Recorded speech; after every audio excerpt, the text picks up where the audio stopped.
Good morning second class. बेटा आज आप लोगों का इंग्लिश ग्रामर का डे है। ये आपकी इंग्लिश ग्रामर की बुक है मेरे पास सेकंड क्लास की।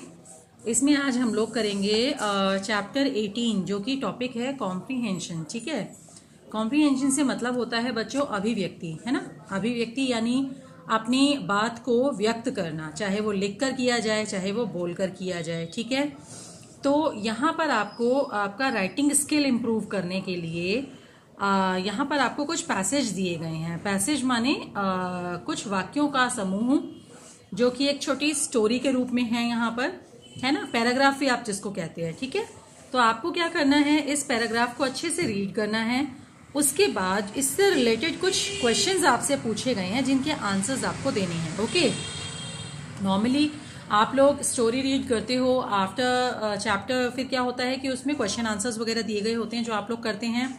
अब यहाँ पे पूरा एक चैप्टर ना देके जस्ट एक पैराग्राफ दिया गया है और फिर इसमें से आपसे कुछ क्वेश्चंस पुट किए गए हैं जिनके आंसर्स आपको करने हैं। ठीक है, ये करने से क्या होगा, आपका राइटिंग स्किल इंप्रूव होगा, आपकी सोचने की क्षमता इंप्रूव होगी, किस तरह से क्वेश्चंस के आंसर्स को स्टेटमेंट में कन्वर्ट करके लिखा जाए, आपकी ग्रामर इंप्रूव होगी। ठीक है, तो चलिए स्टार्ट करते हैं।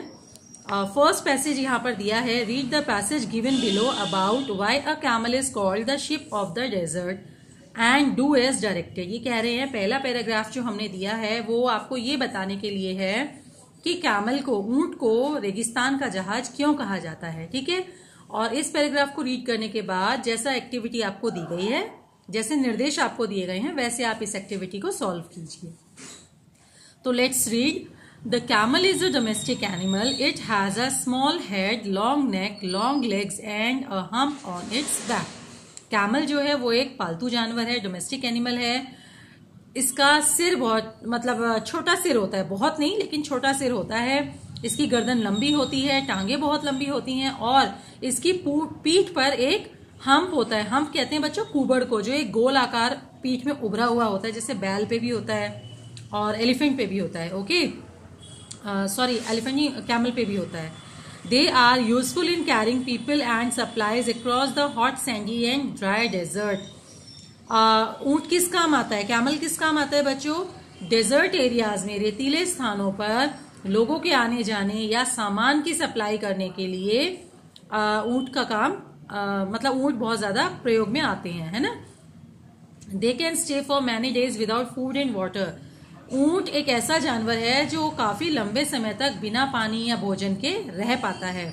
दे use the fat stored in their humps when they feel the need for food. जो इनका हम्प होता है यानी जो इनका कुबड़ होता है इनके पीठ पर, ये क्या करते हैं, जो भी खाना ये खाते हैं उसमें से फैट जो है वो इसे स्टोर कर लेते हैं अपने हम्प में।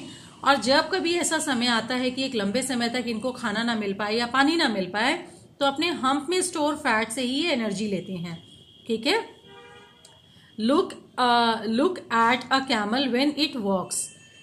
ऊंट को देखो जब वह चलता है। It seems that a big boat is swaying from side to side. ऐसा लगता है जैसे कि एक बड़ी नाव यहां से वहां हिलोरे खाते हुए चल रही है। Camels are also known as the ship of the desert. Camels को रेगिस्तान का जहाज भी कहा जाता है। क्यों कहा जाता है, because they can walk on the burning and easily they can walk on the burning sand easily and can live without food and water for many days. क्यों कहा जाता है, क्योंकि यह जलती हुई रेत में, तपती हुई रेत में भी बड़ी आसानी से चल लेते हैं और लंबे समय तक बिना भोजन और पानी के काफी दिनों तक रह सकते हैं, है ना। क्योंकि रेगिस्तानी एरिया में सबसे बड़ी दिक्कत यही होती है कि वहां पे रेत इतनी गर्म हो जाती है दिन में कि चलना ही संभव नहीं हो पाता। तो ट्रैवल करने के लिए या सप्लाईज को पहुंचाने के लिए कैमल सबसे बेस्ट ऑप्शन है वहां पर। दूसरा, वहां रेगिस्तान इतना बड़ा होता है कि काफी लंबे समय तक चलते रहना पड़ता है और पानी बहुत ही रेयर मिलता है रेगिस्तान में, है ना। तो ऐसे में बिना पानी के भी लंबे समय तक ऊंट रह पाते हैं। तो ये इनका प्लस पॉइंट है रेगिस्तान में रहने के लिए, इसीलिए इन्हें रेगिस्तान का जहाज कहा जाता है। ओके, तो बच्चों जस्ट ये एक पैराग्राफ है।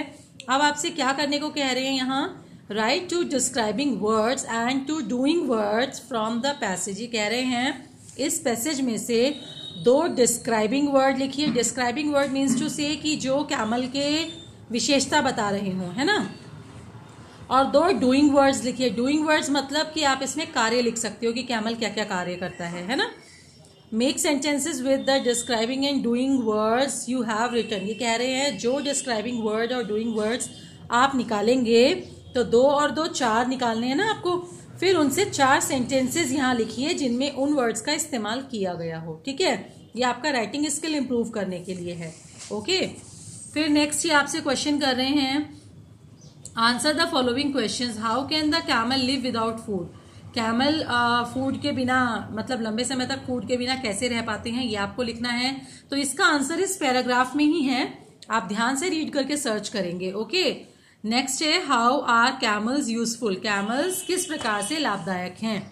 तो बच्चों ये एक्टिविटी जो है ये आप लोग बुक में फिल करके पहले खुद से प्रैक्टिस कीजिए, बाद में मैं इसको फिल करके आपको पिक शेयर कर दूंगी। फिर आप मैच कर लेना कि मतलब आपके काम में अगर कहीं कोई गलती हो गई है तो आप मेरे काम से मैच करके उसको करेक्ट कर लेना। ओके, तो बेटा ये आज हम क्लास वर्क में कर रहे हैं। ठीक है, ऐसे ही यहाँ पर पैसेज 2 दिया गया है, ये आपको मैं होमवर्क दे रही हूँ। आप क्या करेंगे, होमवर्क से इसको रीड करेंगे, उसके बाद जो इसके नीचे एक्सरसाइज दी गई है आप इसको खुद से फिल करेंगे। ठीक है, फिर इसके आगे जो भी दिया गया है काम, ये हम नेक्स्ट क्लास में करेंगे। Okay, thank you.